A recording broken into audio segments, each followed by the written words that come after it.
pour 4 joueurs algériens. Et au final, sur cette remise en jeu, ils ont la possibilité, avec un bon déplacement, une bonne louche, de faire une différence énorme. Les Algériens sont 3 ou 4 vraiment pris à défaut, et ensuite de la réussite bien entendu, mais ils ont réussi à la provoquer. C'était au tout début de la deuxième période et ça les a mis dans de bonnes dispositions pour cette rencontre. Les Algériens ont pris un coup sur la tête, n'ont pas eu la réaction escomptée, mais c'est vrai que là, à ce moment-là, 3 joueurs algériens éliminés sur une petite louche à la suite d'une touche, ça fait beaucoup trop pour espérer quoi que ce soit. Ce que vient d'expliquer Bruno justifie tout à fait ce qu'on est en train de dire, c'est qu'ils ne sont pas en infériorité numérique, donc c'est vraiment un vrai problème d'attitude.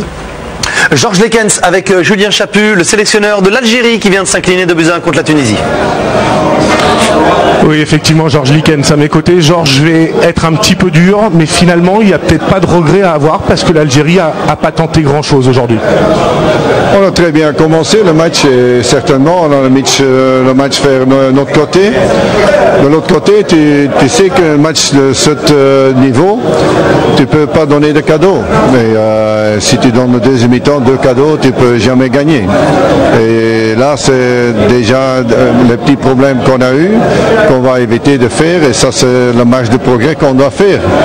Et si le match est en balance, à ce moment-là, c'est vrai que c'est une mise en touche, et puis tu reçois un autre goal, de l'autre côté, deuxième, c'est un cadeau, et comme ça tu donnes 2 cadeaux, tu ne sais jamais revenir dans le match.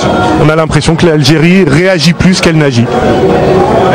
Oui, on a tout essayé pour avant le match. C'était aussi, ce sont des choses une évolution que tu dois faire. Tu peux jamais donner des petits cadeaux. Et une mise en touche, ça c'est pour moi, comme ex-défenseur, on ne peut pas accepter. Deuxièmement, la manière qu'on prend ce deuxième but, à ce moment-là, c'est une attaque pour nous. Et tu reçois le contre. Et ça, c'est pas de la manière qu'on a dit avant le match. Et là, cette marge de progression, tu peux avoir le meilleur attaquant du monde si tu fais derrière des fautes, et ça, tu peux pas. Et puis on revient dans le match, et puis après on perd un petit peu le pédale, et je trouve bien, surtout ce premier but, et ce deuxième but était mortel. Merci beaucoup Georges, bonne continuation à vous.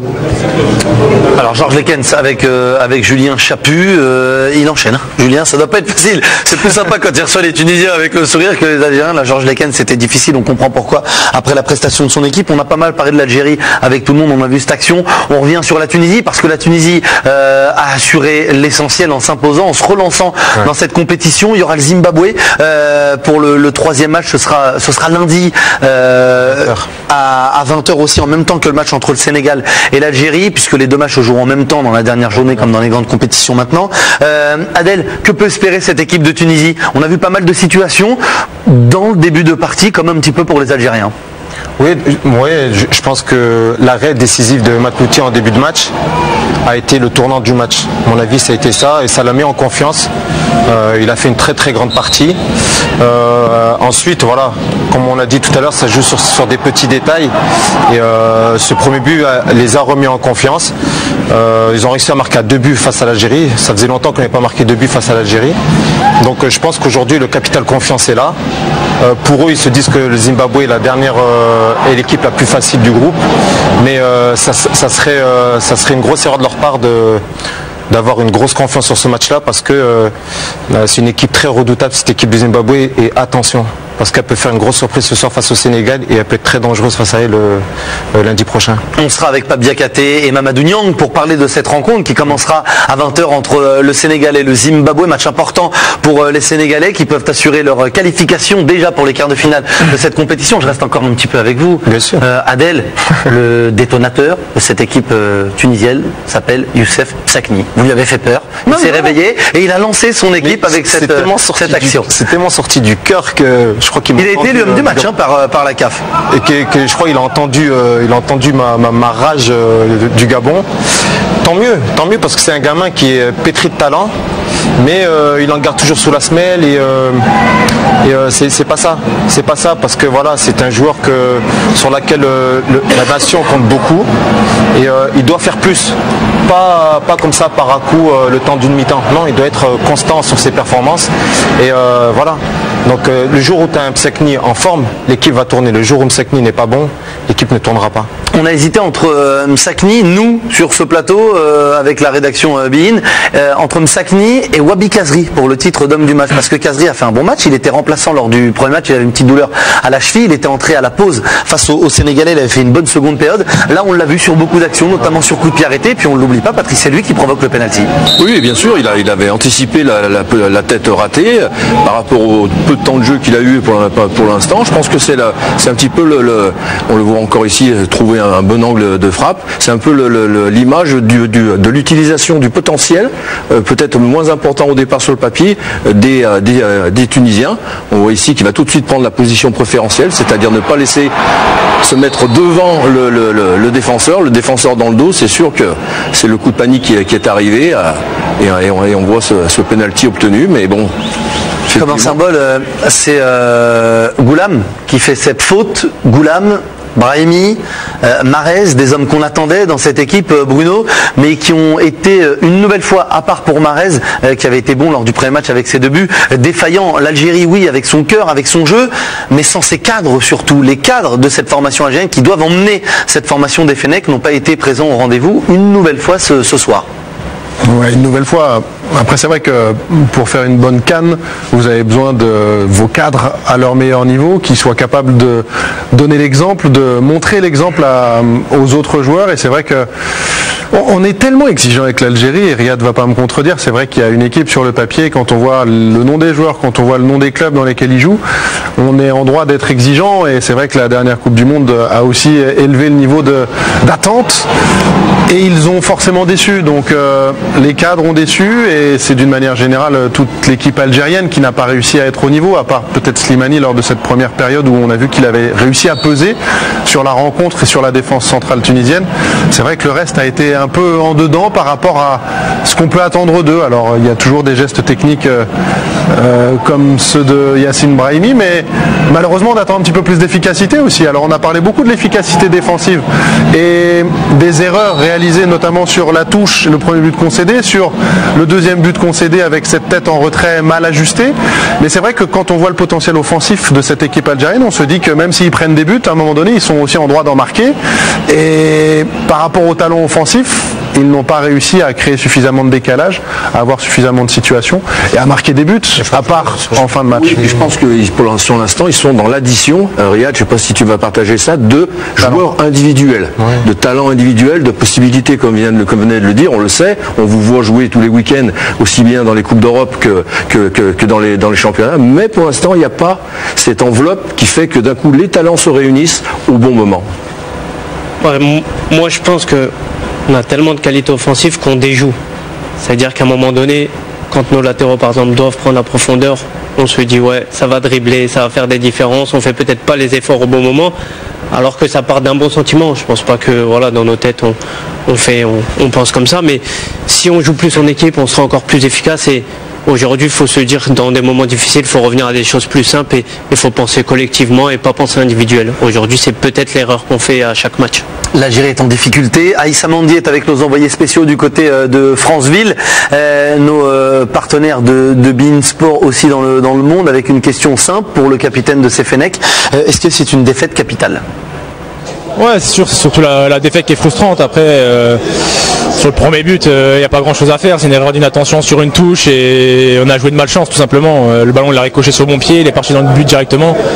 On peut rien faire d'autre que concéder ce but, et à part mieux jouer la touche.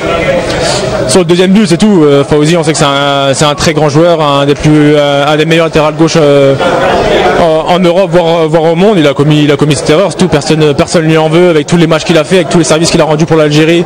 Il n'y a personne qui lui en tient rigueur parce que c'est un très grand joueur et un très grand homme. Vous êtes le capitaine. Qu'est-ce que tu peux dire pour votre coéquipier après un match nul et une défaite, le troisième match contre le Sénégal? Ça ne sera pas facile. Non, maintenant il faut un exploit pour se qualifier. On en est tous conscients, on est tellement déçus aujourd'hui parce qu'on avait on était rentré déterminés dans le match. On était assez agressif, on était solide défensivement, ce qui était notre problème ces derniers temps. Et malheureusement, il y a ce premier but qui est malchanceux. On peut rien faire d'autre. On a l'impression que la Tunisie, ils pouvaient pas marquer parce qu'on était bien en place. Là, le mot du capitaine, c'est de se remobiliser. Même si on était déjà mobilisé pour ce match-là, on avait envie de bien faire, on a envie de gagner. Maintenant, il faudra un exploit pour le dernier match contre le Sénégal. Quelle force pour l'exploit dans cette équipe d'Algérie? Peut-être un symbole, vous en avez parlé longuement, Bruno, c'est Islam Slimani. Faut-il s'inspirer de lui? On ne parle pas de technique, on ne parle pas de tactique, au moins dans l'état d'esprit. Lui, Islam Slimani, a été une nouvelle fois irréprochable ce soir.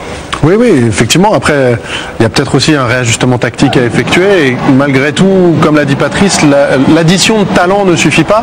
Et peut-être qu'un meilleur équilibre avec un milieu de terrain un peu plus travailleur aurait permis de lâcher encore un peu plus les chevaux pour les joueurs offensifs, d'avoir un peu plus de liberté, quitte à moins défendre, avec 3 milieux de terrain qui auraient plus défendu. Après, c'est facile à dire après le match. Je pense que quand on a autant de talent, on a envie de les associer et on a envie qu'ils jouent tous ensemble et qu'ils régalent tout le monde. Et malheureusement, bien entendu, il y a eu un manque de rigueur défensive avec ces 2 buts encaissés qui auraient pu être évités. Mais il y a eu aussi, pour moi, un manque d'efficacité offensive. Et bon, ils ont marqué un but presque anecdotique en fin de match par Sofiane Ani parce qu'ils ont jeté leur va-tout et qu'ils ont voulu réagir et dans l'urgence se sont procuré cette situation. Mais on est en droit d'attendre un peu mieux, c'est vrai, de cette équipe algérienne. Je pense qu'on est tellement exigeant qu'on avait envie de mieux. Il y avait pénalty là ou pas, Adel? En Afrique, ça ne siffle pas. Ça. Est-ce que vous sentez cette équipe algérienne capable de rebondir? Patrice, est-ce que l'Algérie peut trouver les forces pour se remobiliser? C'est difficile d'un match à l'autre, Smaïl, d'arriver à tout changer comme ça. C'est d'ailleurs ce dont on parlait, Bruno, Riyad et Adel, de créer quelque chose de collectif, de le faire en quelques jours comme ça sur un dernier match où vous avez en plus une pression qui existe, évidemment on le sait, mais qui est amplifiée par l'idée d'une possible qualification, qui ajoute aussi des hypothèses extérieures que vous maîtrisez pas. Donc je pense que ça va être quand même excessivement difficile de changer toutes ces choses-là qui sont quand même des choses de base. Hein. C'est pas des petits détails, c'est quand même du costaud. Hein. Dernier mot. Allez-y, Aden. Il n'y a eu aucune réaction de la part de l'équipe d'Algérie après ce premier but. Donc tout le monde connaît les valeurs de l'Algérie. C'est des guerriers, c'est jouer pour le peuple et tout. Mais là, il n'y a eu aucune réaction. C'est ça qui est stupéfiant. Tu te dis, mais comment ça se fait? Tu perds 1-0, un match qui est pas capital, mais presque. Il n'y a pas de réaction de cette équipe. Si, dans les 3 dernières minutes, mais le match était fini. Dernière petite image avec vous, Riyad. La tristesse, presque les larmes d'Hilal Soudani, blessé, forfait pour ce match. On le voit aux côtés de Jamel Mesbah, c'est lui qui se cache derrière. Est-ce que vous pensez cette équipe d'Algérie capable de se relever avec peut-être la rage, la hargne qui avait fait sa force depuis si longtemps? Connaissant mes partenaires, je sais qu'on peut battre n'importe qui. Après, comme j'ai dit, l'Afrique c'est difficile. On peut perdre contre le Zimbabwe comme gagner contre la Côte d'Ivoire. Mais voilà, voir mes partenaires comme ça et pas pouvoir les aider, pour moi c'est dégoûtant. J'espère qu'au moins contre le Sénégal, même si on n'a pas la suite de notre destin entre nos mains, au moins battre le Sénégal pour si on sort, au moins on sortira quand même fier de nous avec un parcours assez correct. C'est ce qu'on souhaite pour vous et pour cette équipe d'Algérie. On vous souhaite aussi un bon rétablissement. Riyad, ça va être la fin de cette première partie du débrief. Merci d'avoir été avec nous. Vous allez reprendre bientôt? Ouais, bientôt. Alors il y a le Total Régal qui vous attend. Ouais. Parce que là, ça fait un petit peu de temps qu'on vous a pas. Donc revenez bien, revenez en forme et on vous attendra. Merci Bruno d'avoir été avec nous. Patrice Ferry, merci.